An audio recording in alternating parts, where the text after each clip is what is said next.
Hello और welcome to magnet brains. मैं रिया चौहान, आपकी दोस्त और होस्ट फॉर सोशल साइंस, आज आपके लिए लेकर आई हूँ most important questions of the chapter money and credit. इसको लेकर हमने लाइव सेशन भी हमारा अच्छे से अटेंड किया था और बढ़िया से हमने उसमें डिस्कस किया था कि क्या क्या मोस्ट इंपॉर्टेंट क्वेश्चन हो सकते हैं और आपके इस चैप्टर के रिगार्डिंग क्या डाउट्स थे ये भी हमने क्लियर कर लिया था।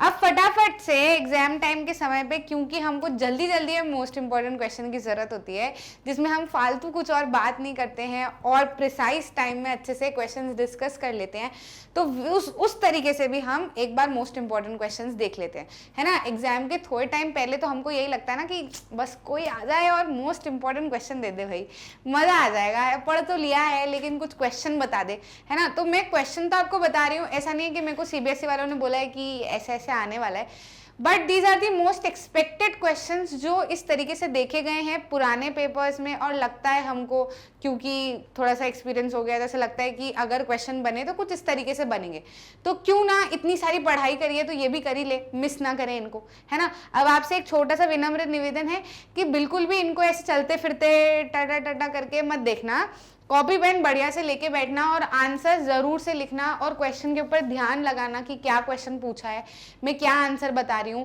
किस तरीके से आंसर बता रही हूँ, क्या पॉइंट लिख रही हूँ, सब कुछ के ऊपर आपको ध्यान देना है, क्योंकि by the time of the exam या इन द एग्जाम जो भी आपके मार्क्स होने वाले हैं वो कंप्लीटली डिपेंडेंट होने वाले हैं कि आप आपका आंसर किस तरीके से लिख के आए हो, है ना। हमको आंसर की प्रैक्टिस बिल्कुल भी मिस नहीं करनी है, क्योंकि फिर वहां पर आप जब लिख रहे होते हो तो आपको फिर सोचना पड़ता है। अभी से लिख के रखोगे, अभी से हर क्वेश्चन को अगर आपने देख लिया होगा तो फिर वहां पे कुछ भी आ जाए आप फट से लिख पाओगे, आपको ज्यादा समय सोचने में नहीं लगेगा। स्पेलिंग वगैरह भी अभी लिख लोगे तो समझ आ जाएगा, आई है, ई है, वी है, आर है, ए है, जो भी कंफ्यूजन है सब अभी लिखने में कंप्लीट हो जाएगा, है ना, अभी हट जाएगा। तो अभी लिख लो, ठीक है, अभी वीडियो देखने आए हो तो अभी लिख लो, मेरे साथ साथ में कर लो ताकि आपको बाद में फिर दिक्कत ना आए, है ना। मुश्किल से आधा पौन घंटा या ज्यादा से ज्यादा बोल रही हूँ 1 घंटा लगेगा, उससे ज्यादा नहीं। अगर दूसरा सब्जेक्ट भी आप पढ़ रहे हो तो 1 घंटा सिर्फ इसके लिए निकाल लो, तो माइंड भी थोड़ा सा फ्रेश हो जाएगा, दूसरा थोड़ा सब्जेक्ट भी बन जाएगा और आंसर्स के काम भी हो जाएंगे अपने, है ना। 3 तरीके के हमको जो दिख रहे हैं क्वेश्चंस दिख रहे हैं, वो वेरी शॉर्ट, शॉर्ट और लॉन्ग आंसर टाइप क्वेश्चंस हमने देखे हैं पूरे पेपर में, सैम्पल पेपर में भी। केस बेस्ड क्वेश्चन जो है उसका एक कंप्लीट सिंगल वीडियो आएगा, that will be of case based question of complete social science, है ना। तो वो आपको मिल जाएगा, आप उसको एक कम्युनिटी पोस्ट वगैरह से आपको नोटिफिकेशन भी आ जाएगा, तो आप उसको एक्सेस कर लेना, है ना। सबसे पहले क्वेश्चन की बात कर लेते हैं, that is very short answer type question. The currency notes on behalf of central government is issued by हुम, कौन इशू करता है। अब देखो ये very short answer type question है ना, ये हो सकता है आपको 2 नंबर में आ जाए, या केस बेस्ड में वो कुछ ऐसा पैराग्राफ बना के दे दे जिसमें वो ये क्वेश्चन लिख दे, या कोई सा केस बेस्ड ना ही देकर नॉर्मल क्वेश्चन में छोटा सा पैराग्राफ दे दे और उसके ऊपर कुछ क्वेश्चन पूछ ले, है ना। तो आपको ये वेरी शॉर्ट वैसे भी उस तरीके से भी काम आएंगे, ठीक। The currency notes on behalf of central government are issued by whom, central government के बिहाफ पे करेंसी नोट्स कौन इशू करता है, तो ये हम पढ़ चुके हैं। करेंसी नोट्स जो है सेंट्रल गवर्नमेंट के बिहाफ पे रिजर्व जो इशू करती है वो कौन है, आरबीआई इशू करती है, that is reserve bank of India. अब कुछ बच्चे क्या करते हैं ना, इसको सिर्फ लिख देते हैं आरबीआई, क्या लिख देते हैं, आरबीआई। ऐसा हमको नहीं करना है, this is a wrong way, आपको पूरा लिखना है रिजर्व बैंक ऑफ इंडिया। अब मैंने ये भी देखा है कि जब हमने अगर आप अभी प्रैक्टिस नहीं कर रहे हो, सीधे पेपर देते टाइम रिजर्व की स्पेलिंग लिखोगे तो रिजर्व में आप हो सकता है RISERVE लिख दो कि रिजर्व है तो RI आना चाहिए, या RISARVE लिख दो, तो ऐसे स्पेलिंग की मिस्टेक आपको हो सकती है।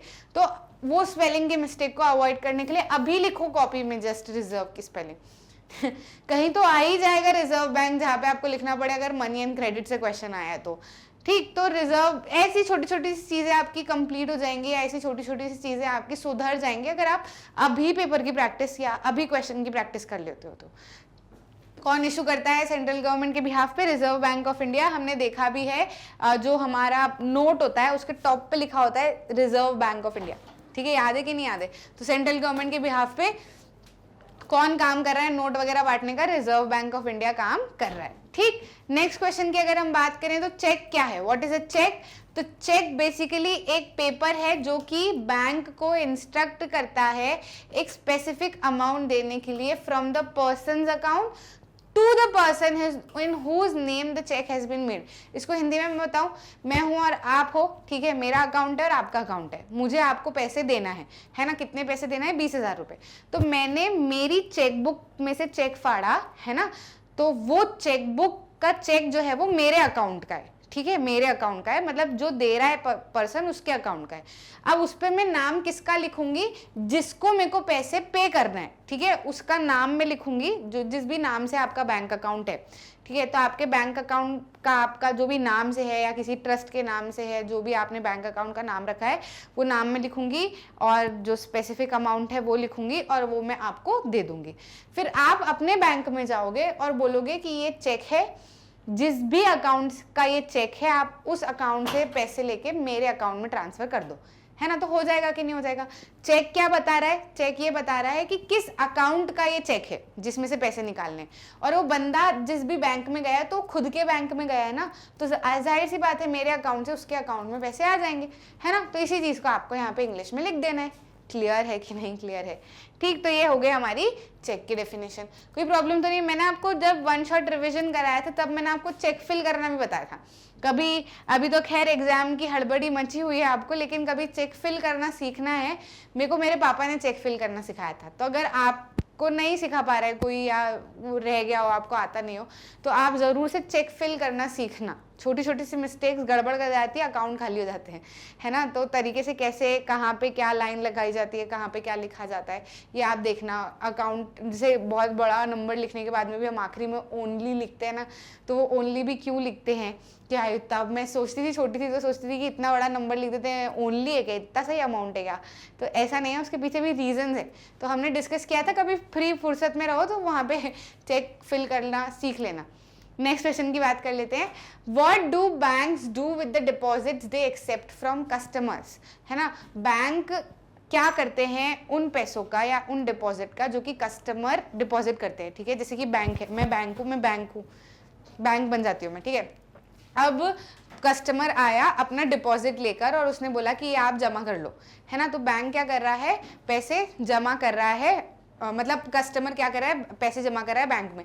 तो अब मैं इस जमा पैसे का क्या करूंगी, ये मेरे को बताना है ना। तो बैंक क्या करता है, बैंक इस डिपॉजिट को, मैं क्या करूंगी, इस डिपॉजिट को यूज करूंगी to extend loans for the people who are in need, है ना। Banks use a major portion of deposit to extend loans to the people, है ना। हमने पूरी प्रोसेस पढ़ी थी ना, बैंक की वर्किंग की, लोन एक्टिविटीज ऑफ बैंक की। कोई डिपॉजिट करने आता है तो उसका कुछ परसेंट तो हम रख लेते हैं, सबके कुछ परसेंट हम रख लेते हैं ताकि कोई लेने आए तो हम उसको दे दे पैसा वापस। लेकिन क्योंकि बहुत सारा अमाउंट हो जाता है तो उससे हम क्या करते हैं, उससे लोन एक्सटेंड करते हैं, दूसरे लोगों को पैसा देते हैं, है ना। उधारी पे पैसा देते हैं, उसके ऊपर इंटरेस्ट रेट चार्ज करते हैं, तो वो बंदा भी, उसका भी काम हो जाता है, फिर वो इंटरेस्ट से लोन पे भी कर देता है और फिर सामने वाला जिसका डिपॉजिट है उसका पैसा भी बन जाता है, प्लस जो इंटरेस्ट है उससे बैंक की भी कमाई हो जाती है ना। तो ये पूरी प्रोसेस हमने अच्छे से पढ़ी थी, ठीक है। अभी आपको इन डिटेल ये पूरी प्रोसेस लिखने की जरूरत नहीं है, क्योंकि ये आंसर कैसा है, very short answer type question है। तो आपको दिमाग में क्या रखना है, वर्ड लिमिट जो भी क्वेश्चन की है, आंसर की है, वो आपको दिमाग में लेके चलनी है, उसी हिसाब से अपना आंसर लिखना है। To the point and precise answer for very short answer type question. What comprises the terms of credit, terms of credit में क्या क्या आता है। तो टर्म्स ऑफ क्रेडिट में आता है interest rate, collateral, documentation and mode of repayment together comprises terms of credit. या आप इस आंसर को ऐसे भी लिख सकते हो, टर्म्स ऑफ क्रेडिट कंप्राइजेस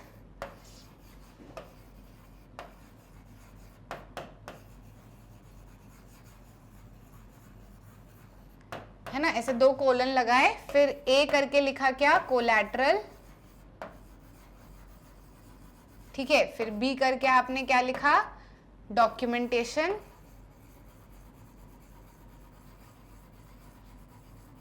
ऐसे ही आपने सी करके मोड ऑफ रीपेमेंट, है ना, और इंटरेस्ट रेट, डी करके इंटरेस्ट रेट। तो ऐसे आपका आंसर और अच्छा दिखेगा ऐसे, है ना। तो टर्म्स ऑफ क्रेडिट क्या होती है, जिन शर्तों पे लोन दिया जा रहा है, those are the terms of credit. तो किन शर्तों पे लोन दिया जाता है, पहला आपने क्या गिरवी रखा है, दूसरा आपके प्रॉपर डॉक्यूमेंटेशन, तीसरा किस तरीके से आप वापस से रीपे करोगे लोन को, है ना, और चौथा क्या, इंटरेस्ट रेट, आप ब्याज कितना दे रहे हो, है ना। इन सारी चीज़ों के ऊपर क्या किया जाता है, क्रेडिट दिया जाता है। क्रेडिट मतलब लोन दिया जाता है।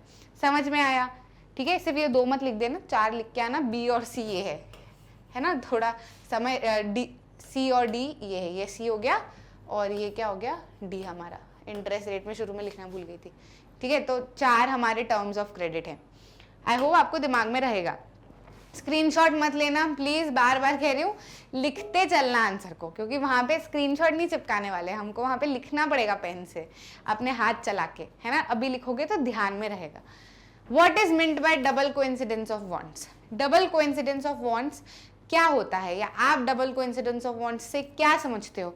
या फिर ऐसा भी पूछा जा सकता है कभी कि डबल कोइंसिडेंस ऑफ बॉन्ड्स जो है वो प्रॉब्लम कैसे सॉल्व कर देता है ना। How does it eliminates the, how many eliminates the need of double coincidence of bonds.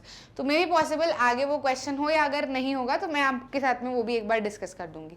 ठीक है, डबल कोइंसिडेंस ऑफ बॉन्ड्स का मतलब क्या होता है? डबल कोइंसिडेंस ऑफ बॉन्ड्स का मतलब ये होता है जब दोनों पार्टी एक दूसरे की कमोडिटी को सेल और बाय करने में इंटरेस्टेड हो, है ना। मतलब डबल कोइंसिडेंस ऑफ बॉन्ड्स को हिंदी में बोलूँ तो किसी दोनों की इच्छाओं में क्या कह सकते हैं हम, इत्तेफाक। ठीक है, कि जैसे मुझे गेहूं खरीदना है ना, मुझे गेहूं खरीदना है आपसे और बेचने के लिए मेरे पास में शूज है। ठीक है, तो आपको भी ऐसा होना चाहिए कि आपको भी गेहूं बेचना है और खरीदने के लिए आपके पास आपको शूज हो। ठीक है, मतलब कि जैसे मैं आपसे गेहूं खरीदूंगी तो ऐसा तो है नहीं कि आप मेरे को दान करके गेहूं दे दोगे, कुछ तो रिटर्न में मुझसे लोगे, है ना। तो पहले के ज़माने में जब पैसा नहीं हुआ करता था तो लोग सामानों में एक्सचेंज करते थे, तो उसमें डबल कोइंसिडेंस ऑफ बॉन्ड्स की ज़रूरत पड़ती थी कि सामने वाले बंदे को भी तो उस चीज़ को खरीदने की इच्छा हो। यानी कि आप अगर मेरे को गेहूँ बेच रहे हो, है ना, और मुझे तो गेहूँ खरीदना है लेकिन बेचने के लिए मेरे पास में जूता है, तो आपकी भी इच्छा होनी चाहिए कि आप जूता खरीदो। पता चल रहा है कि गेहूं तो आपको बेचना है, मेरे को गेहूं खरीदना है, लेकिन आपकी जूता खरीदने की इच्छा नहीं है ना। आपको ऐसा लग रहा है कि मेरे पास में तो बहुत जूते हैं, है ना, जूते खरीद के मैं क्या करूंगा, तो भैया आप कहीं और से गेहूं ले लो। ठीक है, ऐसी दिक्कतें होती थी, बार्टर सिस्टम में होता था ये।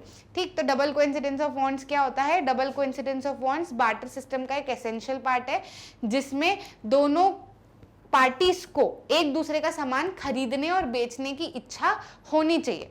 क्लियर? तो you can write double coincidence of bonds means when both parties have agreed to sell and buy each other commodities। और यहाँ पे आप ये भी लिख सकते हो, it is a essential part of, it is an essential part of barter system। ठीक है, बार्टर सिस्टम पता है ना, हमने पूरा समझा था ना अच्छे से, जिसके अंदर पैसा रोल में नहीं होता है, मीडियम नहीं होता पैसा। मीडियम क्या होता है? सामान मीडियम होते हैं। ठीक है, मतलब सामान के बदले सामान लिया और बेचा जाता है। क्लियर? ठीक है, नेक्स्ट क्वेश्चन की बात करें। What is the main informal source of credit for rural house hold in India? हमारे यहाँ पर जो गाँव में जो घर हैं वहाँ पर बेसिकली अगर किसी को पैसा उधार लेना होता है तो उनके लिए मेन सोर्स क्या होता है उधारी का?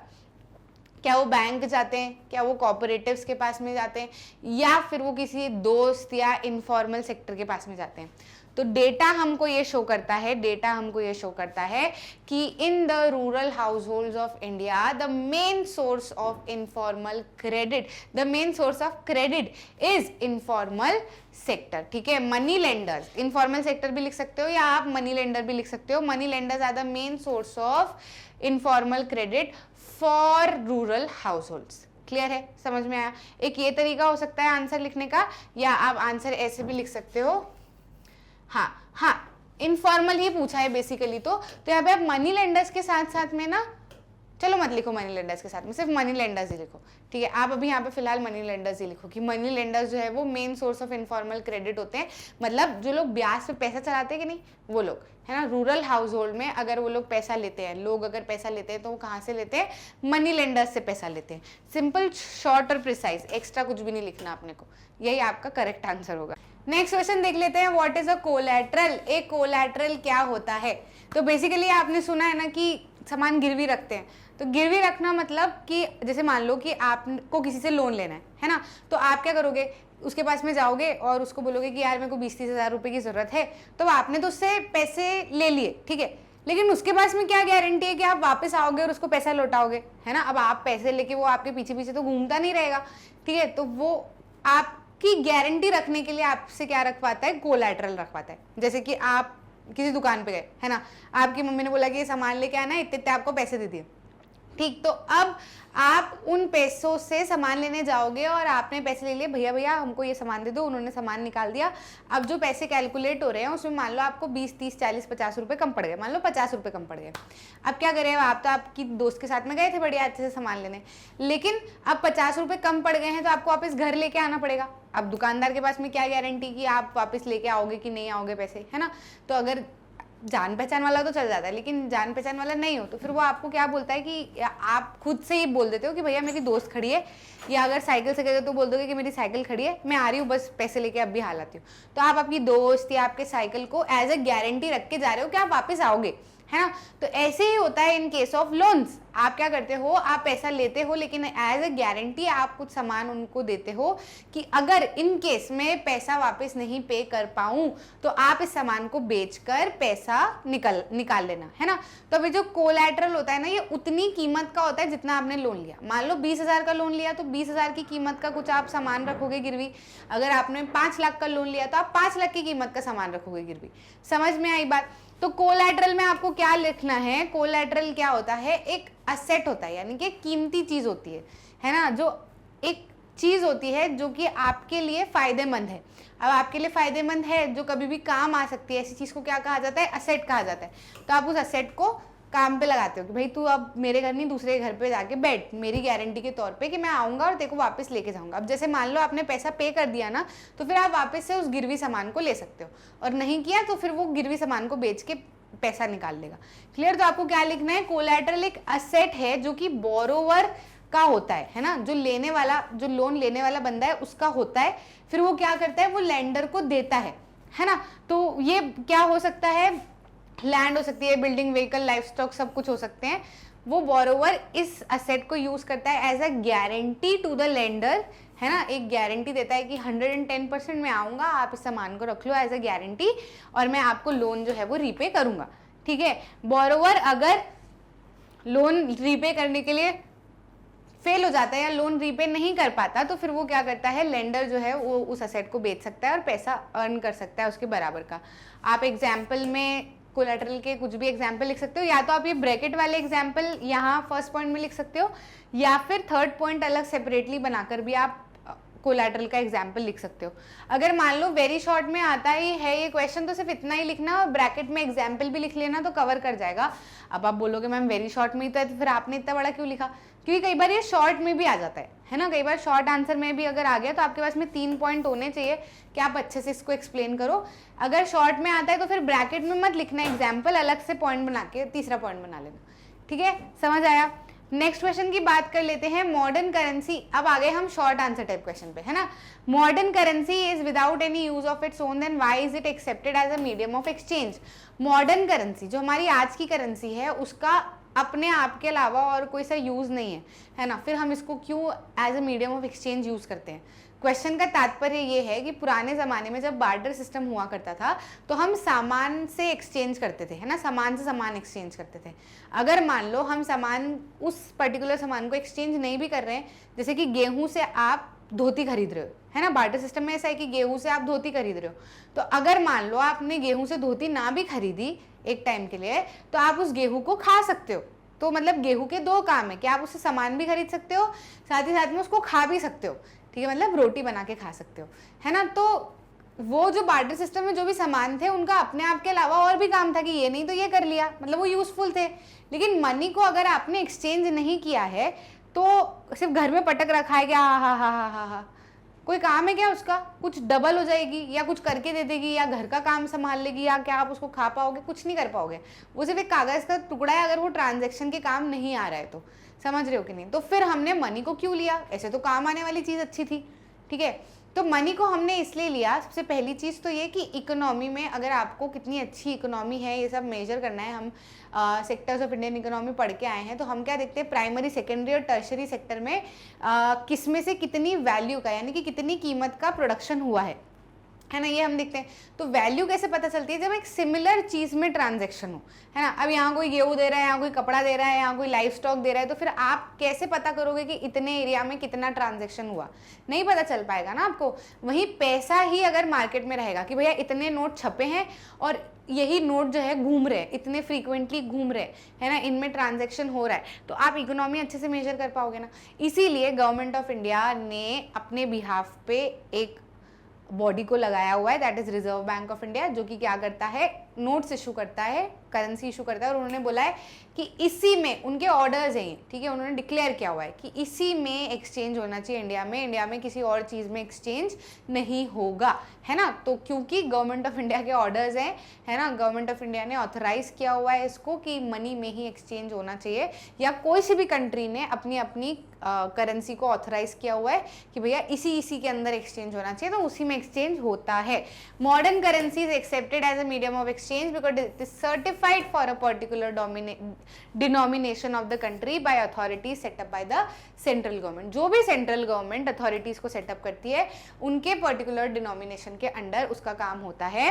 ये इशू की जाती है by reserve bank of India, India में अगर इंडिया की बात करें, और कमोडिटीज को बाय और सेल करने के लिए इसको यूज किया जाता है। गवर्नमेंट ऑफ इंडिया ने इसको ऑथराइज किया हुआ है। तो ये चीज आप लिख दो, आंसर सम अप आपका हो जाएगा।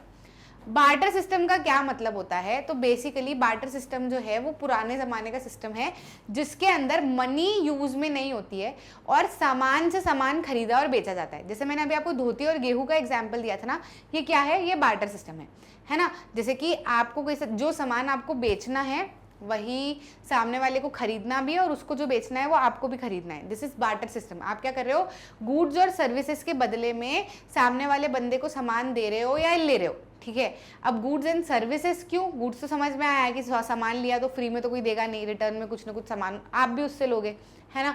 वहीं सर्विसेज क्यों, तो पहले ऐसा होता था कि अगर आप किसी के यहाँ पे काम कर रहे हो, पैसा नहीं था तो काम कर रहे हो, तो वो क्या करेंगे, आपको बदले में गेहूं दे देंगे, है ना। जैसे आप किसी के यहाँ का साफ सफाई का काम करो तो आपको बदले में गेहूं दे देंगे, किसी के यहाँ के ड्राइवर हो आप तो आपको बदले में कुछ भी सामान दे देंगे जिससे आपका भी काम हो जाए उनका भी काम हो जाए। तो in exchange of goods and services in barter system commodities और गुड्स आर एक्सचेंज्ड, ठीक है। तो आप लिख सकते हो इसकी definition, without use of money जरूर लिखना, ठीक है। Barter system refers to the system of exchange of goods and services, one commodity is exchanged for another without the use of money, है ना। Before money was introduced people practised barter system. Money के introduce होने से पहले लोग क्या करते थे, बार्टर सिस्टम को प्रैक्टिस करते थे। एग्जाम्पल के लिए हम लिख सकते हैं, अगर किसी फार्मर को धोती चाहिए, है ना, या फिर जूते चाहिए, तो वो क्या कर सकता है, धोती वाले को या जूते वाले को गेहूं दे सकता है और रिटर्न में धोती और जूते ले सकता है। क्लियर, समझ में आया। तो ये क्या हो गया हमारा barter system. Prove with an argument that there is great need to expand formal sources of credit in rural India. हमको एक आर्ग्यूमेंट के साथ में ये प्रूव करना है कि जो रूरल इंडिया यानी कि हमारा जो ग्रामीण क्षेत्र है वहाँ पर फॉर्मल सोर्सेज ऑफ क्रेडिट को बढ़ाने की ज़रूरत है ना, ये हमको प्रूव करना है। तो हम समझते हैं ना कि रूरल एरियाज़ में फॉर्मल सेक्टर ऑफ क्रेडिट बढ़ाने की क्यों ज़रूरत है, क्योंकि अगर किसी भी कंट्री को डेवलप करना है तो वहाँ के लोग डेवलप होने चाहिए। और हमारे यहाँ पे बेसिकली अर्बन एरियाज तो फिर भी ठीक ठाक डेवलप है, रूरल एरियाज डेवलप नहीं है ना। अब रूरल एरियाज़ के लोगों को चाहिए, रूरल एरियाज़ के हाउस होल्ड को चाहिए कि उनको पैसा जो है वो थोड़ा कम इंटरेस्ट रेट पे मिले, ताकि वो आसानी से क्या कर सके, अपना कुछ बिजनेस खड़ा कर सके, बच्चों को पढ़ा सके, कुछ भी कर सके, ठीक है। तो अब क्या होता है ना कि रूरल एरियाज़ में इनफॉर्मल सोर्सेज से लोग पैसा लेते हैं, यानी कि मनी लेंडर से ले लिया, क्योंकि वहाँ पे बैंक वगैरह है नहीं, और होते भी हैं तो वो डरते हैं, जा नहीं पाते वहाँ पे, है ना। उनको ऐसा लगता है कि क्या पता हम डॉक्यूमेंट्स दे पाएंगे कि नहीं, क्या पता कुछ गलत ना हो जाए, चिढ़ेगा, ढंग से बात नहीं करेगा, तो सबको अपना मान सम्मान प्यारा होता है ना। तो ऐसे में फिर क्या होता है ना कि वो जाते हैं मनी लेंडर के पास में पैसा लेने। अब जो गाँव का मनी लेंडर होता है वो अपने हिसाब से नाप शनाब जो है वो इंटरेस्ट रेट लगा रहा होता है। अब इंटरेस्ट रेट अगर उसने बहुत सारा लगा दिया, तो मान लो जिस चीज़ के लिए आप पैसा लेके गए हो कि मैंने ये पैसा लिया, चलो चलो मैं बिजनेस करूंगा, अब बिजनेस से आपने जो पैसा बनाया है आपको वापस से लौटाना भी तो है इसको, उतना पैसा। तो आप बिजनेस से पैसा बनाए जा रहे हो, उसको लौटाए जा रहे हो, खत्म ही नहीं हो रहा, लौटाना ही पड़ रहा है, तो आपका तो कोई प्रॉफिट बनेगा ही नहीं। जिस कारण से आपने बिजनेस सेटअप करा था प्रॉफिट बनाने के काम से, वो तो आपका हो ही नहीं रहा है, आप तो पैसे ही लौटाने में लगे हुए हो। समझ में आया कि नहीं? तो ये प्रॉब्लम देखी जा रही थी। साथ ही साथ में जो मनी लैंडर्स होते थे, मनी लैंडर्स होते हैं, वो क्या करते हैं, अगर लोन रीपे नहीं होता है तो फिर ये रूरल एरियाज़ के लोगों को परेशान करते हैं, मारपीट करते हैं कोई भी तरीके से, है ना। इसलिए रूरल एरियाज़ में फॉर्मल सेक्टर सोर्सेज या फॉर्मल सोर्सेज ऑफ क्रेडिट बढ़ाने की ज़रूरत है। Clear? There is a great need to expand formal sources of credit in rural area because सबसे पहला, इनफॉर्मल सोर्सेज वालों को कोई भी सुपरवाइज करने के लिए नहीं है। इनफॉर्मल सोर्सेज ऑफ क्रेडिट अपने हिसाब से अनाप शनाप वो लोग इंटरेस्ट रेट लगाते हैं, ठीक है। They land at whatever interest rate they choose. Also no one can stop rural money lender from using unfair means to get their money back. आएंगे वो आपके साथ में मारा फूटी भी करेंगे, उठा के भी ले जाएंगे, इज्जत भी खराब कर देंगे लोगों के सामने, है ना, आपको नीचा भी दिखाएंगे, कुछ भी कर सकते हैं। उनको उनका पैसा मिलना चाहिए, this is their sole and sole motive. Clear? समझ में आया? तो ये आपका आंसर हो जाएगा। What is the meaning of investment? Investment का मतलब क्या होता है? तो इन्वेस्टमेंट का मतलब होता है कि जब भी आप कुछ ऐसी चीज खरीदते हो जिससे आपको प्रॉफिट मिले, है ना, वो आपका क्या कहलाता है? इन्वेस्टमेंट कहलाता है। जैसे आपने म्यूचुअल फंड में इन्वेस्ट किया, मतलब इन्वेस्ट किया क्यों बोलते हैं? म्यूचुअल फंड में पैसा लगाया क्यों नहीं बोलते? म्यूचुअल फंड में इन्वेस्ट किया इसलिए बोलते हैं क्योंकि आपको पता है कि म्यूचुअल फंड में इन्वेस्ट करोगे और आपकी किस्मत अच्छी हुई तो आपको रिटर्न में प्रॉफिट मिलेगा, आपका पैसा जो है वो बढ़ते जाएगा धीरे धीरे। आपने एफडी में इन्वेस्ट किया, ठीक है, तो उस पर भी पैसा बढ़ेगा। आपने कोई सी मशीन खरीदी जिसका आपका फैक्ट्री वगैरह चलती है तो उससे आपका काम बढ़ेगा, है ना। और आपने कोई सी ज़मीन खरीद ली, है ना, तो आज अभी आपने खरीदी, आपके पास में पैसा आया, आपने ज़मीन खरीद ली, ठीक है, तो थोड़े टाइम बाद उस ज़मीन की कीमत बढ़ेगी, है ना, आप उसको बेचोगे तो आपको पैसा मिलेगा। समझ में आया कि नहीं? तो ये क्या होता है? इन्वेस्टमेंट होता है। तो इन्वेस्टमेंट के लिए आप लिख सकते हो buying of an asset in the form of factory, machine, land, building और shares for the purpose of making और sharing profit of the enterprises concern, ठीक है। कॉमन इन्वेस्टमेंट क्या हो सकते हैं? लैंड बाय करना, फैक्ट्रीज बाय करना, मशीन बाय करना, स्किल्ड लेबर, आईटी पर्सनल, ठीक है, जिससे भी आपको फायदा हो सकता है वो चीज़ अगर आप खरीद रहे हो वो क्या हो जाएगा? आपका इन्वेस्टमेंट हो जाएगा, ठीक है। अब जैसे आप मेरे को कह दो मैम आपके पास में तो सैलरी आती है, आप तो बहुत सारे कपड़े खरीदा करो, ये इन्वेस्टमेंट होगा, तो क्या ये इन्वेस्टमेंट है? नहीं, मेरे लिए ये इन्वेस्टमेंट नहीं है। मेरे लिए इन्वेस्टमेंट क्यों नहीं है? मेरे लिए इन्वेस्टमेंट अपनी हेल्थ पे ध्यान देना है। मेरे लिए इन्वेस्टमेंट हेल्थ पे ध्यान देना क्यों है? क्योंकि मुझे आपसे बोलना है ना, मैं जितना बोलूँगी, जितने अच्छे से आपको पढ़ाऊंगी उतना अच्छा अर्न भी कर पाऊंगी और आपको भी फायदा होगा, ठीक है। तो मेरे लिए इन्वेस्टमेंट मेरी हेल्थ पे ध्यान देना है। समझ में आया कि नहीं आया? जो मुझे पैसा बना के दे रही है, ठीक है। आपके लिए इन्वेस्टमेंट आपकी पढ़ाई है, आज आप पढ़ाई करोगे कल जॉब करोगे, ठीक है, तो इन्वेस्टमेंट ऐसा। अभी आपको ये मॉरल वाले इन्वेस्टमेंट नहीं लिखने हैं, आपको मटेरियल वाले इन्वेस्टमेंट लिखने हैं। क्लियर? नेक्स्ट क्वेश्चन पे आ जाते हैं। How can we say that एसएचजीज are the building blocks of organisation of the rural poor? Rural poor यानी कि जो ग्रामीण क्षेत्र है उनमें जो पुअर लोग हैं उनके लिए सेल्फ हेल्प ग्रुप कैसे एक बिल्डिंग ब्लॉक है, यानी कि कैसे सेल्फ हेल्प ग्रुप उनको आगे बढ़ने में मदद करते हैं। तो सबसे पहला कि जो सेल्फ हेल्प ग्रुप होते हैं वो जो प्रॉब्लम होती है लोगों के पास में, रूरल पुअर के पास में प्रॉब्लम यही होती है कि उनके पास में कुछ गिरवी रखने के लिए नहीं होता, इसलिए वो लोन नहीं ले पाते हैं। वहीं सेल्फ हेल्प ग्रुप क्या करता है, वहाँ पे आप कुछ भी बिना गिरवी रखे आप ले सकते हो पैसा, अगर आप सेल्फ हेल्प ग्रुप के मेंबर हो, क्योंकि आपकी सेविंग्स है वहाँ पे, है ना। सेल्फ हेल्प ग्रुप की वर्किंग यही है कि 10-15 औरतें इकट्ठी होती हैं और फिर वो क्या करती हैं, रेगुलरली सेव करती हैं, फिर जब उनको पैसे की ज़रूरत होती है वो लोन ले लेती हैं। तो आपको कोलैटरल रखने की ज़रूरत नहीं है ना, कुछ गिरवी रखने की ज़रूरत नहीं है। तो जाहिर सी बात है जब आप बिना गिरवी रखे कुछ लोन ले पाओगे तो आप अच्छे से काम कर पाओगे ना, आपको बढ़िया से फ्री रहोगे, आप काम अच्छे से कर पाओगे, आगे बढ़ पाओगे, है ना, और साथ ही साथ में लोन ले पाओगे। पहली बात तो क्योंकि गिरवी रखने के लिए अगर लोन लेना है तो कुछ सोचना पड़ेगा, क्या गिरवी रखे क्या गिरवी रखे। अब रूरल पुअर के पास में कुछ गिरवी रखने के लिए होता ही नहीं बेचारे, वैसे ही वो तो गरीब होते हैं, ठीक है।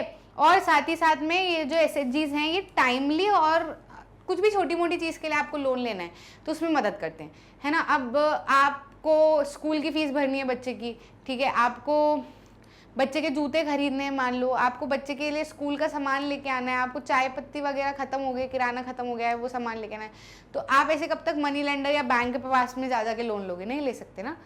ऐसे चीज़ में आप ऐसा कर सकते हो, है ना। आप छोटे छोटे लोन्स भी ले सकते हो, चुका सकते हो, छोटे लोन लिए चुका लिए, छोटे लोन लिए चुका लिए, फिर आप रेगुलरली वहाँ पे सेविंग भी कर रहे हो तो फिर वो बराबर हो जाता है। साथ ही साथ में ये एक बहुत ही इम्पॉर्टेंट, बहुत अच्छा प्लेटफॉर्म देती है औरतों को अपनी मन की बात रखने का। ऐसे रूरल पुअर्स में सब औरतें अपने अपने घरों में बैठी होती हैं, है ना। अब जैसे किसी के साथ में कुछ परेशानी हो रही है, किसी को कोई परेशान कर रहा है या किसी को प्रताड़ित कर रहा है या उसको आगे नहीं बढ़ने दे रहा, तो ऐसे में वो किसी से बात नहीं कर पाती, किसी अपनी चीज़ें शेयर नहीं कर पाती, मन हल्का नहीं कर पाती या सॉल्यूशन नहीं निकाल पाती। लेकिन जब वो किसी ग्रुप में इकट्ठी होगी तो सभी लोगों के साथ में जो भी प्रॉब्लम होगी तो वो उनके बारे में भी बात करेंगी, वो सॉल्यूशन भी निकालेंगी, वो अपनी आवाज़ भी उठाएंगी, वो गलत के खिलाफ खड़ी भी होने में हिम्मत रखेंगी, क्योंकि उनको लगेगा कि मेरे साथ में और भी लोग हैं, है ना, उनको ताकत फील होगी। ठीक है, तो ये भी एक काफ़ी इंपॉर्टेंट प्लेटफॉर्म देता है to the women so that they can improve their lives. Not only does it help women to become financially self-reliant, the regular meetings of the group provide a platform to discuss and act on a variety of social issues such as health, nutrition, domestic violence, etc. है ना। अब formal और informal sector loans में differentiate कर लेते हैं, बहुत ही important difference है, मिस मत करना। फॉर्मल सेक्टर लोन्स ऐसे लोन्स होते हैं जहां पर लोन बैंक और कोऑपरेटिव से लिए जाते हैं। इनफॉर्मल में लोन जो है वो मनी लेंडर से लिए जाते हैं, रिलेटिव से लिए जाते हैं, फ्रेंड से लिए जाते हैं। फॉर्मल सेक्टर में सुपरविजन के लिए, सुपरवाइज करने के लिए रिजर्व बैंक ऑफ इंडिया होती है, आरबीआई होती है। यहाँ पर सुपरवाइज करने के लिए कोई भी ऑर्गेनाइजेशन नहीं होता। फॉर्मल सेक्टर में जो इंटरेस्ट रेट होता है वो काफ़ी हद तक अफोर्डेबल और चीप होता है। ठीक है, मतलब आप लोन आसानी से ले सकते हो, इंटरेस्ट रेट जो है वो ठीक ठाक होता है, अफोर्डेबल होता है। यहाँ पर इंटरेस्ट रेट अनाप शनाप होता है। ठीक है, तो यहाँ पर इंटरेस्ट रेट जो है वो बहुत हाई होता है। वहीं फॉर्मल और फॉर्मल सोर्सेज की अगर हम बात करें तो अगर मान लो कोई बंदा पे नहीं कर पाया है, लोन दिक्कत आ रही है, तो फिर वो लोग क्या करते हैं, जो भी उसने गिरवी रखा है उसको बेच के पैसा इकट्ठा वापस से पैसा निकाल लेते हैं, मारा पीटी नहीं करते। यहाँ पे कुछ भी कर लेंगे ये, ठीक है, आपको कुछ भी तरीके से, कोई से भी हार्श मीन्स से कोशिश करेंगे कि पैसा निकाल लें, है ना। तो ये है। अगर आपको डिफरेंस बिटवीन में और भी प्रॉब्लम है तो मैंने ना डिफरेंस बिटवीन के अलग से वीडियोस बनाना शुरू किए हैं, ताकि आपके क्वेश्चंस और अच्छे से कवर हो जाए, प्रिसाइज तरीके से कवर हो जाए। डिफरेंस बनाते कैसे हैं, दो चीज़ों में डिफरेंस करते कैसे हैं, ये भी आपको क्लियर हो जाए, आपको अच्छे से समझ में आ जाए, है ना। तो डिफरेंस बिटवीन के लिए आप सेपरेट वीडियोस देख लेना, छोटे छोटे से 5-5, 10-10 मिनट के वीडियो है। जैसे डिफरेंस बिटवीन में बता रही हूँ, तो जैसे फॉर्मल सेक्टर लोन के ऊपर एक सिंगल डिफरेंस बिटवीन का वीडियो बनाया हुआ है, तो आपको अच्छे से समझ में आ जाएगा, है ना। तो वो ज़रूर से एक्सेस कर लेना। बिल्कुल भी हम कोई कसर ही नहीं छोड़ रहे हैं जिससे आपको दिक्कत आए आपके एग्जाम में, सारी चीज़ें करवाएंगे, बिल्कुल चिंता मत करना। Cheap and affordable, long answer type question आ गए, है ना। Cheap and affordable credit is crucial for countries development, assess the statement.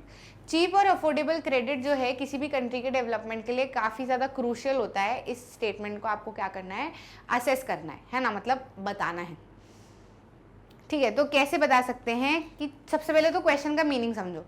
Cheap यानी कि सस्ता और अफोर्डेबल क्रेडिट यानी कि लोन जो है वो काफ़ी ज़रूरी होता है कंट्री के डेवलपमेंट के लिए।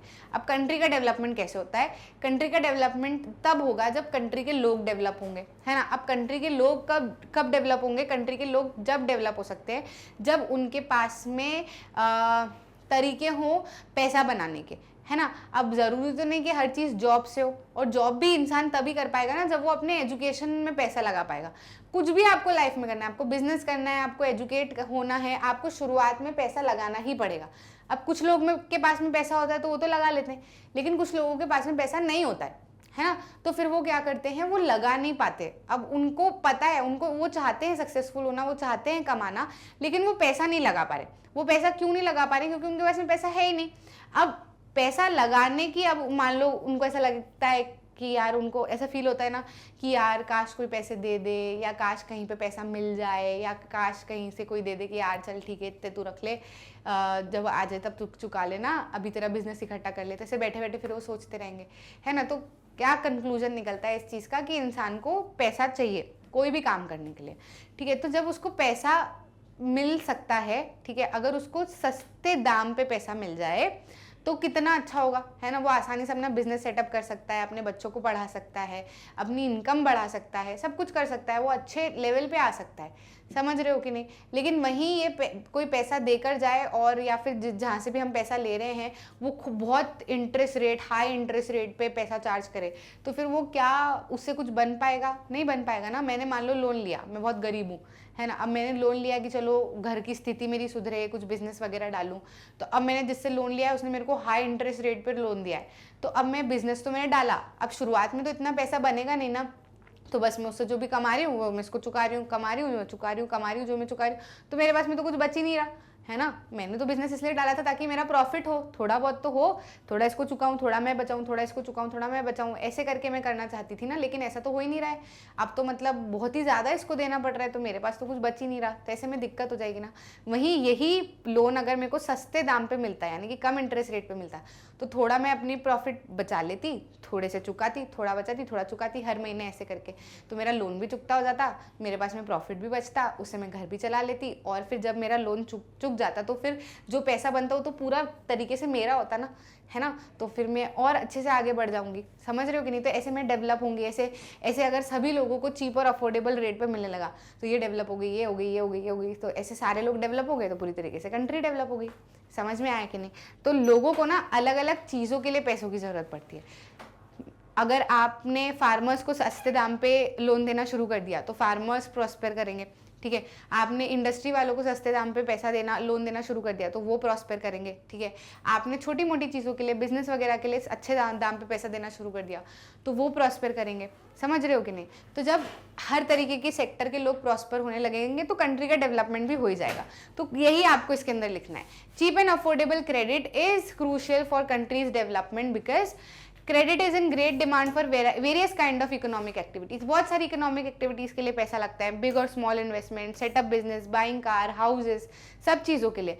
रूरल क्रेडिट की अगर हम बात करें तो एग्रीकल्चर डेवलपमेंट के लिए पैसा लगता है by providing funds to the farmers so that they can buy seeds, fertilizers, expensive pesticide, ताकि उनकी फसल अच्छी हो।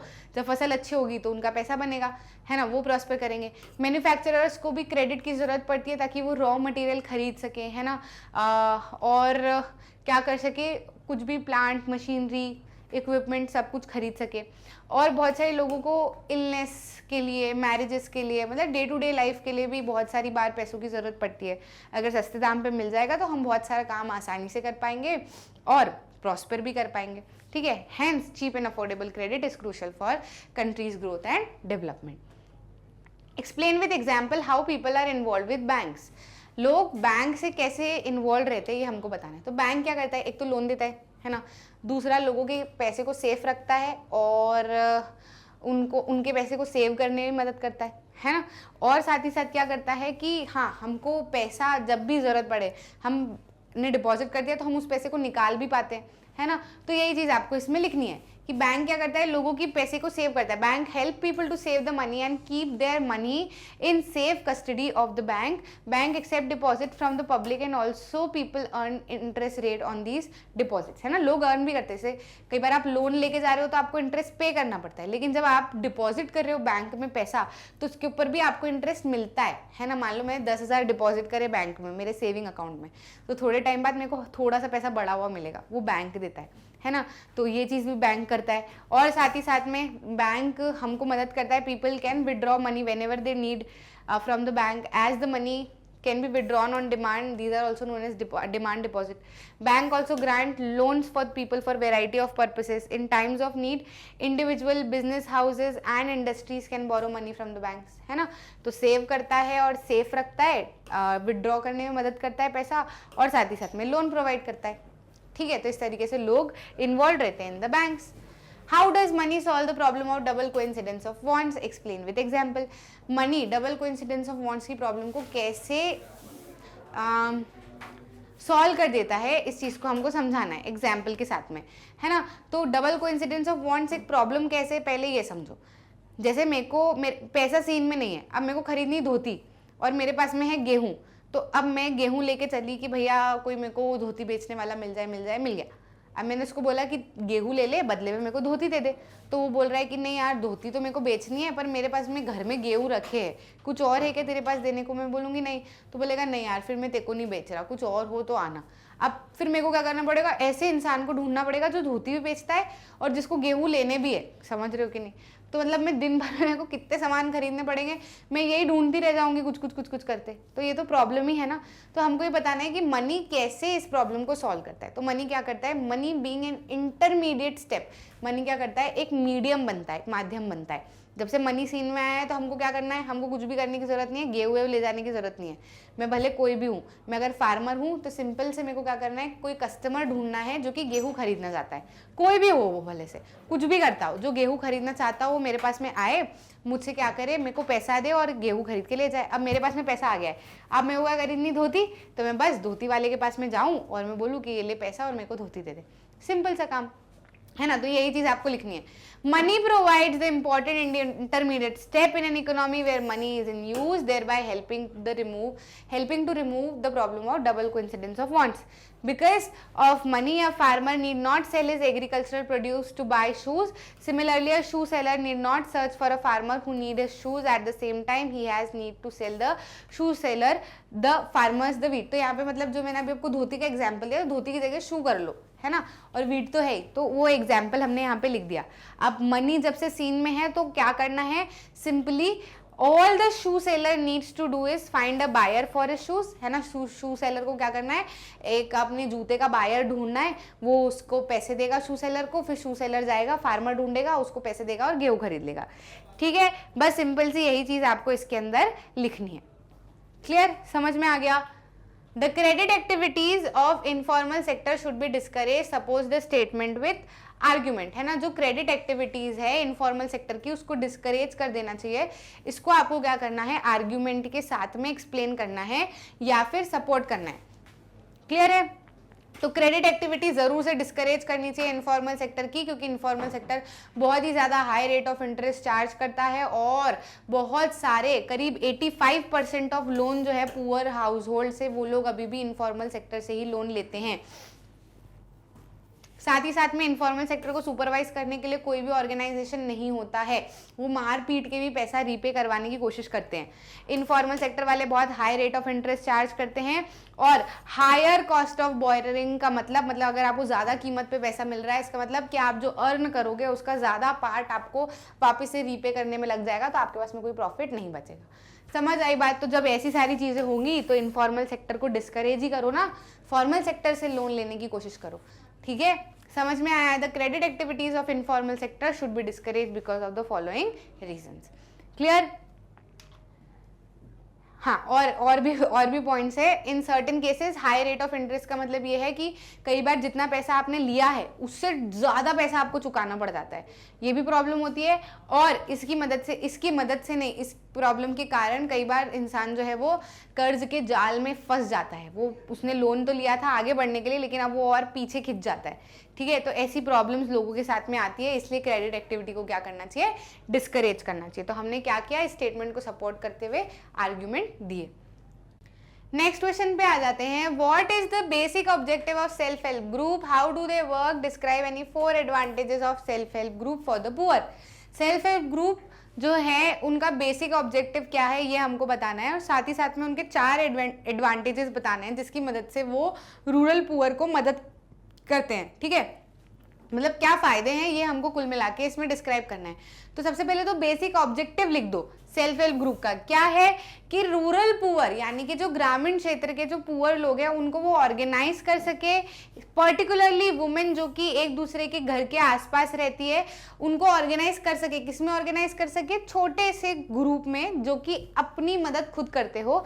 अपनी मदद कैसे हम खुद से करेंगे, अपनी सेविंग्स बचा बचा के। आज सेविंग करते हैं तो कल हमको काम आएगी, इस तरीके से ये मेंबर्स क्या करते हैं, ये सेव करते हैं रेगुलरली, और अमाउंट जो है वो अपनी अपनी कैपेसिटी अपनी अपनी क्षमता के अनुसार डिपेंड करता है। 25 से 100 रुपए में जितना भी, किसी का 25 है, किसी के पास 30 है, किसी के पास 35 है, किसी के पास 70 है, किसी के पास 100 है, तो उस हिसाब से वो सेव कर सकते हैं depending on their ability to save. तो ये क्या है, बेसिक ऑब्जेक्टिव है रूरल सेल्फ हेल्प ग्रुप का। फिर से बता देती हूँ, सेल्फ हेल्प ग्रुप का बेसिक ऑब्जेक्टिव ये है कि स्पेशली वुमेन्स को वो एक ग्रुप में, सेल्फ हेल्प ग्रुप में ऑर्गेनाइज करे, जो कि ऐसी वुमेन्स जो कि घर के आस पड़ोस में रहती हैं, है ना, और वो क्या करती हैं, वो रेगुलरली सेव करती हैं 25 से 100 के बीच में अपनी क्षमता के अनुसार। ठीक है। और फिर उसके बहुत सारे एडवांटेजेस हैं। क्या एडवांटेज है? सबसे पहला, मीटिंग अप स्मॉल नीड्स, है ना। जब ये सेव करती हैं तो ये क्या कर सकती हैं, ये स्मॉल लोन्स ले सकती हैं ग्रुप में से ही, ताकि उनकी स्मॉल जो भी छोटी मोटी रोजमर्रा की जरूरतें हैं वो पूरी हो सके। ग्रुप क्या करता है, उस पर इंटरेस्ट चार्ज करता है, लेकिन ये जो इंटरेस्ट होता है ये काफी कम होता है as compare to money lenders, है ना। तो ये तो पहला हो गया। दूसरा एडवांटेज क्या होगा कि जब ये रेगुलरली सेव करती रहती हैं, रेगुलरली लोन्स लेती रहती हैं, रेगुलरली रीपे करती रहती हैं विद इन द ग्रुप, तो फिर बैंक्स को भी ना, जब ये ग्रुप के नाम पे जब बैंक से लोन लेने जाते हैं तो फिर बैंक को भरोसा रहता है कि एक तो औरतें पैसों के मामले में पक्की होती हैं, दूसरा ये कि रेगुलरली हैं सेविंग्स में, तो फिर वो बिना कोलैटरल लिए ही क्या कर लेते हैं, इनको लोन देने के लिए तैयार हो जाते हैं, ठीक है। और फिर अकेली वुमेन अगर लोन देने जा रही है तो फिर वो उसके लिए लोन चुकाना मुश्किल होता है, लेकिन एक ग्रुप लोन लेने जा रहा है तो उसकी श्योरिटी ज़्यादा होती है कि लोन पे कर देंगे, है ना। If the group is regular in saving, it becomes eligible for availing loan from the bank which is sanctioned in the name of group to create self employment opportunities. जब वो लोन ले लेती हैं तो उससे वो सेल्फ एम्प्लॉयमेंट अपॉर्चुनिटीज भी generate कर सकती हैं। कोई अच्छा पैसा लेके सिलाई मशीन खरीद लेगी, कोई अच्छा पैसा लेके पार्लर खोल लेंगी, तो वो अपने लिए एम्प्लॉयमेंट अपॉर्चुनिटीज बना सकती हैं। लोन विदाउट कोलैटरल, सबसे इंपॉर्टेंट मेन प्रॉब्लम क्या आती है रूरल एरियाज में, कि वो गिरवी रखने के लिए उनके पास में सामान नहीं होता। जब गिरवी रखने के लिए सामान नहीं होता तो फिर वो लोन नहीं ले पाते। लेकिन ये जो सेल्फ हेल्प ग्रुप है, इसमें आपको बैंक से जब आप लोन लेने जाते हो अपने पूरे ग्रुप के नाम पे, तो बिना कोलैटरल के भी बैंक आपको लोन देने के लिए तैयार हो जाता है। Since non repayment of the loan कैसे तैयार हो जाता है, क्योंकि जैसे मान लो कि ग्रुप की एक आदत होती है कि अगर कोई एक बंदी लोन लेके गई है ना, अब वो मान लो किसी कारण से लोन नहीं रीपे कर पा रही, तो फिर वो उस पूरे सेविंग को मेंटेन करने के लिए दूसरी वाली कोशिश करती है कि वो और सेव कर पाए, फिर ये भी और सेव कर पाए। तो ऐसे वो पूरा ग्रुप को मेंटेन करने के सारे इकट्ठे कोशिश करते हैं, ऐसा नहीं कि किसी एक पे लोड होता है ना। तो since non repayment of loan is dealt with sincerely by group members, therefore bank are willing to lend the poor women with when organized in SSGs even though they have no collateral as such, है ना। Language आप अपने हिसाब से रख सकते हो। अगर आपको लैंग्वेज में ऐसा लगे कि थोड़ी सी डिफिकल्ट हो रही है लिखने में, आंसर लिखने में, मैं समझाते जा रही हूँ ना आपको हिंदी में, तो आप अपने हिसाब से लैंग्वेज भी रख लेना, है ना। Provides a platform to women, ये वुमेन को सबसे अच्छी बात यह है कि वुमेन को प्लेटफॉर्म भी प्रोवाइड करती है, जो हमने पिछले क्वेश्चन में पढ़ा था। जब वुमेन्स रेगुलरली मीटअप करती है तो वो अलग अलग वेराइटी ऑफ सोशल इशूज़ पर डिस्कस कर सकती हैं, जैसे कि हेल्थ, न्यूट्रिशन, डोमेस्टिक वायलेंस, सब कुछ। क्लियर? थोड़े से ज़्यादा क्वेश्चन थे, हालांकि मैं मानती हूँ, लेकिन ज़रूरी है करना। By the end of the time आपको क्वेश्चन ही आने हैं एग्जाम में, तो जितने प्रैक्टिस करोगे इतना अच्छा रहेगा। घुमा फिरा के कुछ भी पूछ लिया तो आपके पास में कुछ रहेगा कि हाँ ये मेरे को याद है तो ये मैं लिख सकता हूँ, है ना।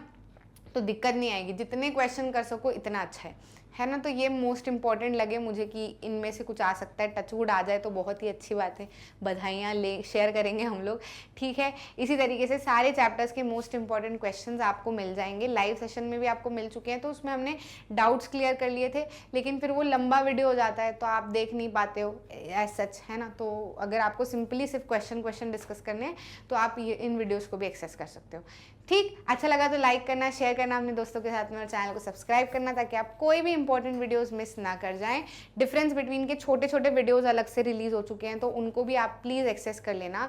वीडियोस सारे फ्री ऑफ कॉस्ट अवेलेबल है, कोई चार्ज, कोई सब्सक्रिप्शन, कोई पैकेज, कुछ भी नहीं देना है आपको। बस सिर्फ एक काम करना है, पढ़ना है और लाइफ में खूब एक्सेल करना है। मिलते हैं अगले वीडियो में।